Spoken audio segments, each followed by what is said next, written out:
जनवरी 2026। 26. यह अटलांटा एरोप्लांट है, एक औद्योगिक फैक्ट्री जो तगानारोग, रूस में है। यहाँ रूसी हजारों मोनिया ड्रोन बनाते हैं जो सस्ते ड्रोन हैं, प्लाईवुड और थर्मोकोल से बने हुए। कमजोर सामग्री के बावजूद ये बहुत प्रभावी हैं और इनकी खासियत है, इनकी कीमत करीब $850 है। अब वही फैक्ट्री 48 घंटे बाद पूरी तरह नष्ट और जली है, उत्पादन बंद है।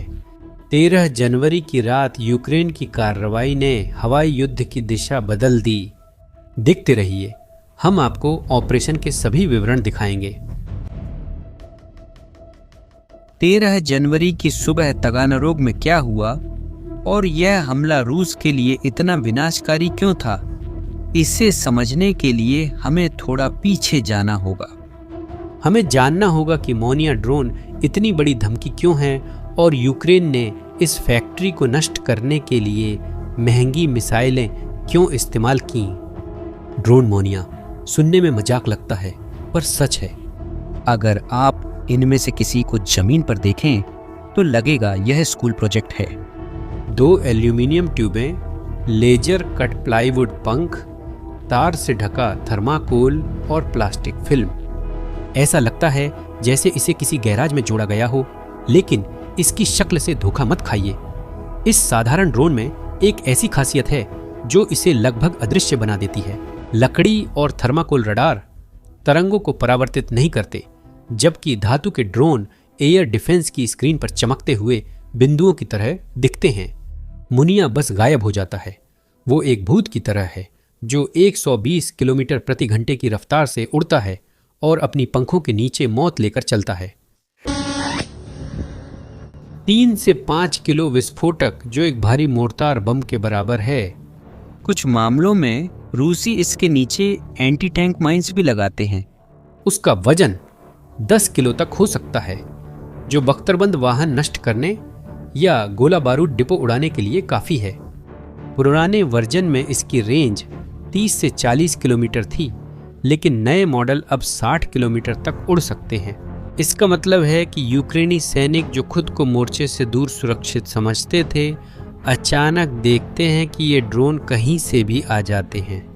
लेकिन रूस यहीं नहीं रुका और उनका अगला कदम काबिल तारीफ था। उन्होंने मुनिया को ड्रोन मां बना दिया।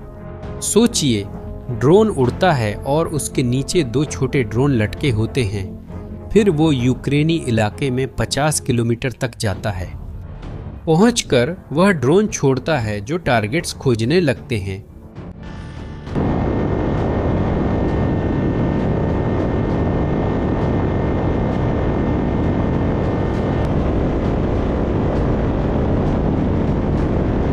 आर्टिलरी बैटरियां, सप्लाई ट्रक, कमांड पोस्ट जैसे टारगेट्स जिन्हें कभी नहीं सोचा था कि जंग के मोर्चे से इतनी दूर भी निशाना बन सकते हैं। यह एक 2 चरणीय सिस्टम है। मुनिया छोटे ड्रोन को दूर ले जाता है और वे पास जाकर गंदा काम करते हैं। फिक्स्ड विंग की रेंज साधारण क्वाडकॉप्टर की सटीकता के साथ घातक और सस्ता। और यूक्रेन के लिए एक और समस्या थी। यूक्रेनियन इलेक्ट्रॉनिक वॉरफेयर में माहिर हैं। वे रेडियो सिग्नल जाम कर फ्रीक्वेंसी में हस्तक्षेप कर रूसी ड्रोन गिरा देते हैं। रूस ने समाधान ढूंढा, फाइबर ऑप्टिक। उन्होंने कई मुनिया को एक केबल से जोड़ा जो ड्रोन के उड़ते समय खुलती है और 20 किलोमीटर तक जाती है। जानते हैं इसका क्या मतलब है? इसका मतलब है कि न कोई रेडियो सिग्नल है, न ही कोई इंटरफेयर फ्रीक्वेंसी। ड्रोन सचमुच तार के जरिए ऑपरेटर से जुड़ा हुआ है। इसमें इंटरफेयर करना नामुमकिन है। इतना ही नहीं, विश्लेषकों ने गिराए गए मोनिया ड्रोन में और भी चौंकाने वाली चीज देखी। स्टारलिंक टर्मिनल्स, एलन मस्क की सैटेलाइट इंटरनेट सेवा रूसी ड्रोन में मिली है, जबकि यह रूस में आधिकारिक रूप से काम नहीं करती।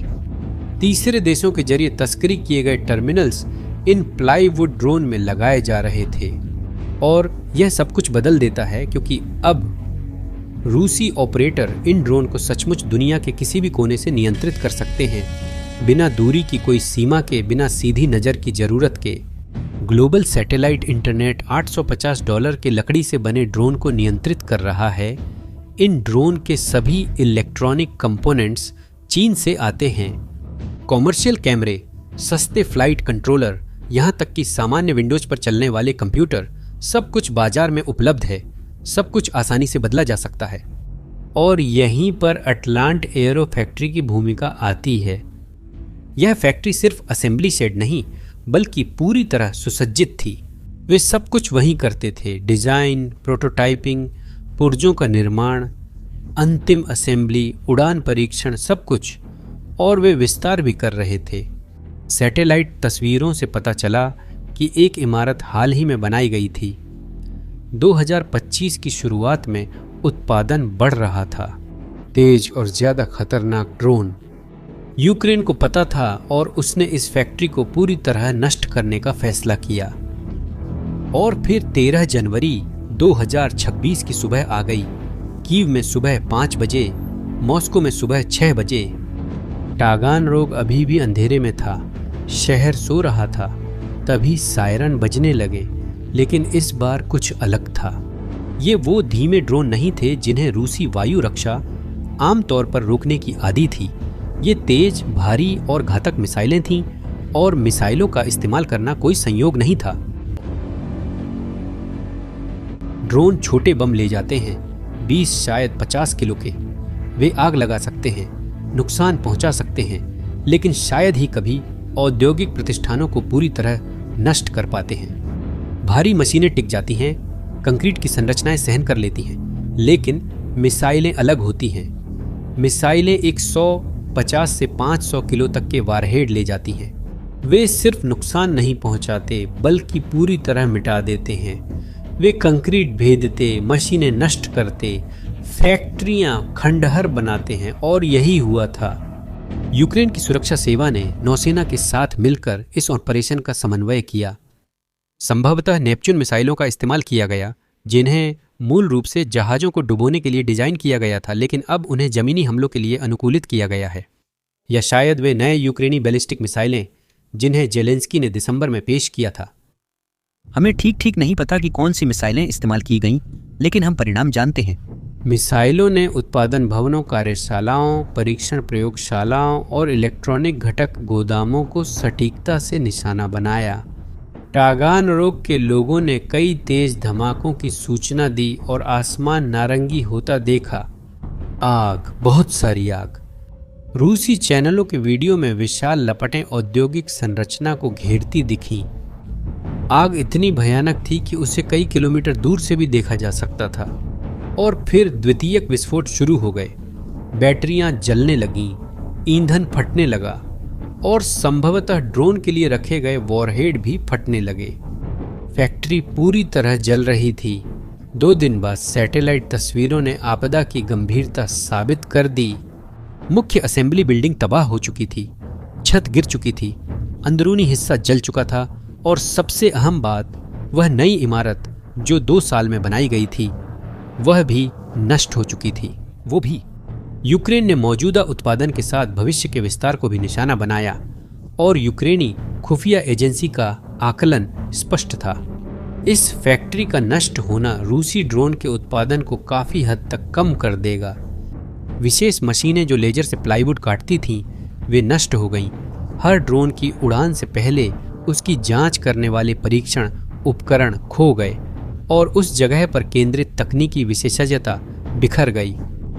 इसे फिर बनाना महीनों या सालों लग सकता है, लेकिन इससे भी ज्यादा था, क्योंकि उस रात अटलांट एरो अकेला निशाना नहीं था। कुछ किलोमीटर की दूरी पर एक और महत्वपूर्ण सुविधा है, बेरिएव कॉम्प्लेक्स, और यह जगह ड्रोन फैक्ट्री से भी ज्यादा अहम है।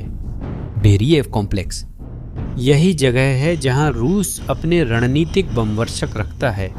ये विशाल विमान यूक्रेनी शहरों पर क्रूज मिसाइलें दागते हैं। इस सुविधा के बिना रख रखाव और मरम्मत के लिए ये बमवर्षक जमीन पर ही रहना शुरू कर देते हैं। और भी बहुत कुछ है। यह परिसर उन विमानों की देखभाल करता है जो ऊंचाई पर उड़कर आकाश में सब कुछ, लड़ाकू विमान, मिसाइलें, ड्रोन का पता लगाते हैं। ये रूस की आंखें हैं आसमान में।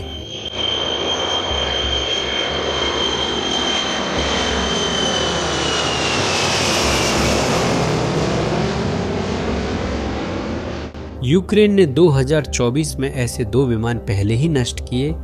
अब रूस के पास सिर्फ 6 बचे हैं।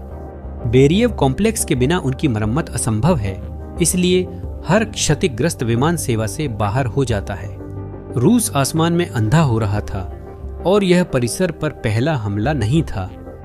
नवंबर 2025 में यूक्रेन ने पहले ही उस जगह पर हमला कर 2 दुर्लभ प्रायोगिक विमानों को नष्ट कर दिया था। जनवरी का हमला दूसरी चोट था। यह रणनीति थी, पहले हमला फिर दोबारा वार, जिससे ज्यादा नुकसान हो। लेकिन जो बात इसे और भी ज्यादा महत्वपूर्ण बनाती है वह एक चीज है, इस हमले में इस्तेमाल किए गए मिसाइल यूक्रेनी थे, यूक्रेन में बने थे। ये पश्चिमी हथियार नहीं थे जिन पर इस्तेमाल की राजनीतिक पाबंदियां होती हैं। इन्हें वॉशिंगटन या लंदन की मंजूरी की जरूरत नहीं थी। यूक्रेन ने अपनी मिसाइलें बनाई हैं और अब वह कहीं भी बिना इजाजत हमला कर सकता है। अगर यूनाइटेड किंगडम वादा निभाए तो यूक्रेन को और मिसाइलें मिलेंगी। ब्रिटिश शॉर्ट रेंज मिसाइलें जो सीमा के पास लक्ष्यों को नष्ट करने के लिए बनाई गई हैं। नाइटफॉल प्रोजेक्ट 2026 के अंत तक परीक्षण शुरू कर सकता है। और मिसाइलें और विकल्प और ज्यादा सिरदर्द। पुतिन के लिए तगानारोग की घटना सिर्फ हमला नहीं बल्कि एक प्रदर्शन थी। यूक्रेन ने साबित किया कि वह रूसी फैक्ट्रियों को सटीकता से नष्ट कर सकता है और उसके पास इतनी मिसाइलें हैं कि वह ड्रोन की जगह उनका इस्तेमाल कर सकता है। और उसने दिखा दिया कि वह रूस की युद्धक औद्योगिक क्षमता को व्यवस्थित रूप से नष्ट करने के लिए तैयार है, क्योंकि आधुनिक युद्ध केवल फैक्ट्रियों में जीतकर नहीं जीते जाते। और यूक्रेन ने अभी अभी रूस की सबसे महत्वपूर्ण फैक्ट्रियों में से एक को जला दिया है। मैं आपकी राय जानना चाहता हूं, क्या आपको लगता है रूसी फैक्ट्रियों पर हमले युद्ध के मुकाबले ज्यादा असरदार हैं? नीचे कमेंट्स में बताइए कि आप क्या सोचते हैं। और अगर आपको यह कंटेंट पसंद आया हो तो इसे शेयर कीजिए। जिसे सच में जानना चाहिए कि इस युद्ध में क्या हो रहा है उसके साथ शेयर कीजिए। चैनल को सब्सक्राइब करें ताकि आप अगले वीडियो मिस न करें। अगली बार मिलते हैं।